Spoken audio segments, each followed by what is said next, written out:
현대전의 승패를 좌우하는 화력전. 전쟁의 판세를 결정짓는 지상전의 핵심 전력. 현대로템 K2 전차 개발팀을 찾아갑니다.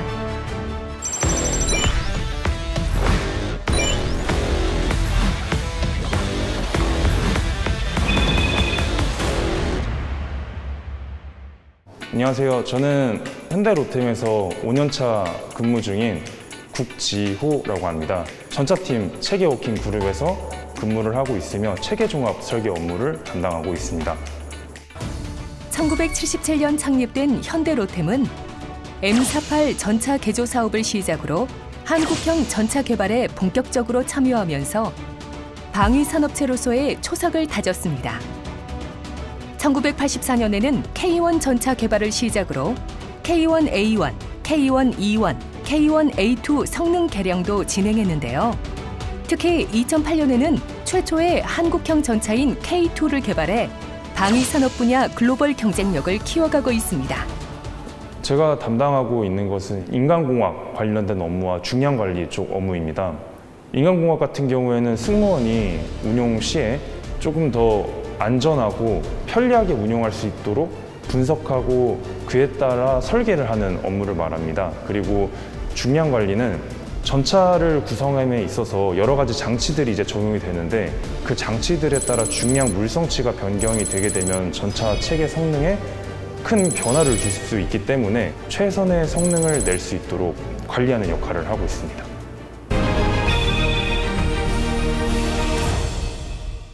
K2 전차 한번 소개해 주시겠어요? 네, K2 전차는 제일 최신혜로 개발된 세계 최고의 전차로서 120mm 주포가 적용이 되어 있으며 7.62mm 공축기관총, 그다음에 12.7mm 전차장 기관총이 적용이 되어 있습니다. K2 흑표 전차는 최대 출력 1,500마력의 디젤 엔진에서 뿜어내는 강력한 힘 덕분에 평지 주행 시속 70km, 야지 주행 시속 50km의 속도로 달릴 수 있습니다. 또한 16.7도 측면 경사로와 31도 전면 경사로에서도 기동이 가능해 산악지대가 많은 한국 지형에 최적화된 것이 특징입니다. 다른 전차와 한번 비교했을 때 장점은 어떤 게 있나요? 저희 K2 전차 같은 경우에는 크게 세 가지로 말씀을 드릴 수 있을 것 같은데요. 첫 번째는 자동장전 장치가 적용이 되어 있다는 점입니다. 두 번째 같은 경우에는 ISU라는 장치인데 야지에서 조금 더 안정적인 주행 성능을 내줄 수가 있으며 그다음 마지막으로는 주포 같은 경우에 사격을 하게 되면은 처짐 현상이 발생을 하게 됩니다. 그에 따라서 실시간으로 해당 처짐을 보정해주는 장치가 적용이 되어 있습니다. 이러한 세 가지 장치들이 K2 전차가 최고의 전차라고 생각을 할 수 있게 만드는 점이라고 생각이 듭니다. K2 전차는 독보적인 성능을 자랑하는데요. K2 전차 탑승 인원은 전차장, 조종수, 포수 단 3명이면 충분합니다. 바로 자동 장전 장치 덕분인데요. 탄약수가 필요 없어 3명의 인원으로 운용할 수 있습니다. 또한 유기압 현수 장치도 장착되어 있는데요. 이 때문에 험준한 국내 지형에도 구애받지 않고 차체의 자세와 높낮이를 자유롭게 조정이 가능합니다. K2 전차의 또 다른 장점은 사격 통제 장치인데요. 산악 지형에서도 기동 중 움직이는 표적을 정확하게 타격할 수 있습니다.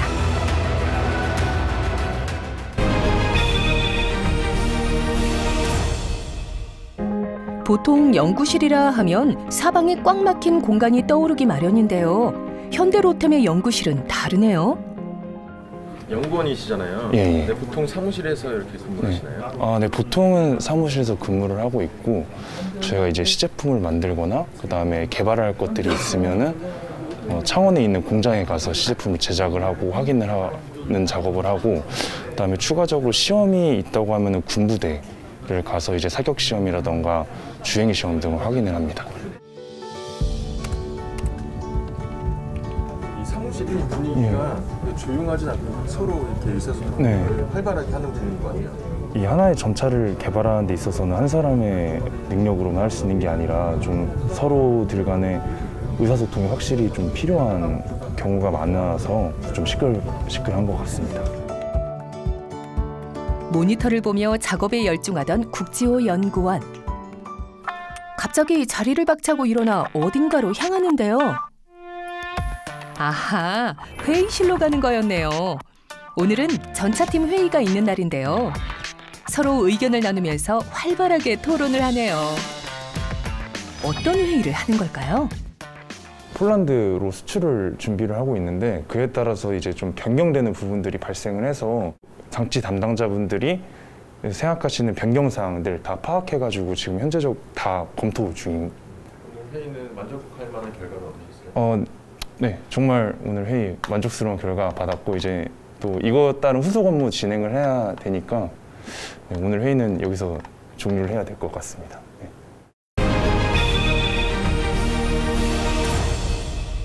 K2전차 그동안 수출에 관한 이야기를 좀 해주시면 좋을 것 같은데요.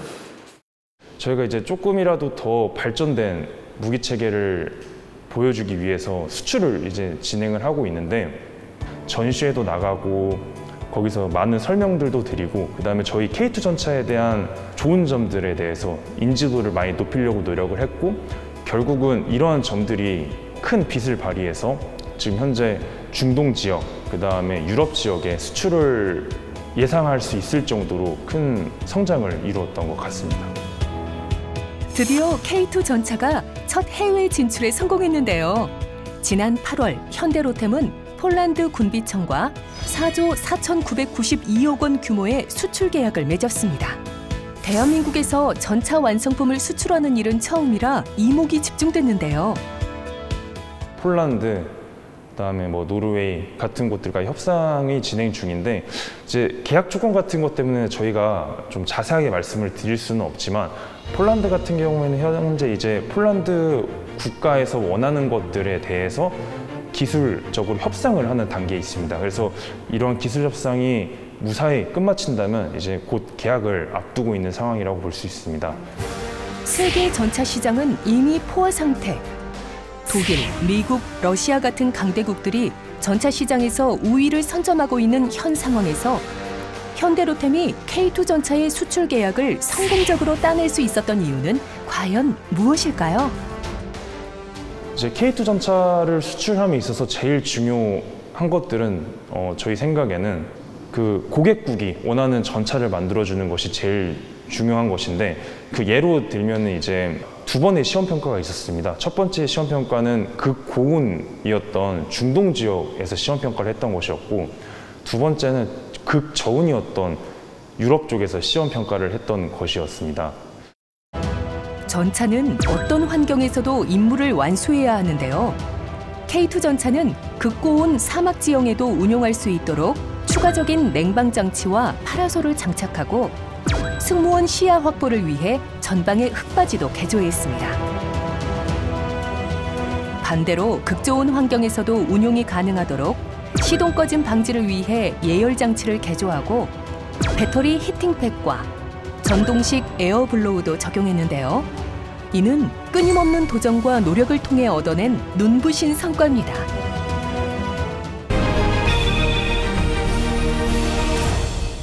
전차를 운용하는 장병들의 모습을 보면 이제 정말 조금이라도 더 안전하게 만들어야겠다, 아니면 더 성능을 좋게 만들어야겠다 이런 생각도 드실 것 같아요.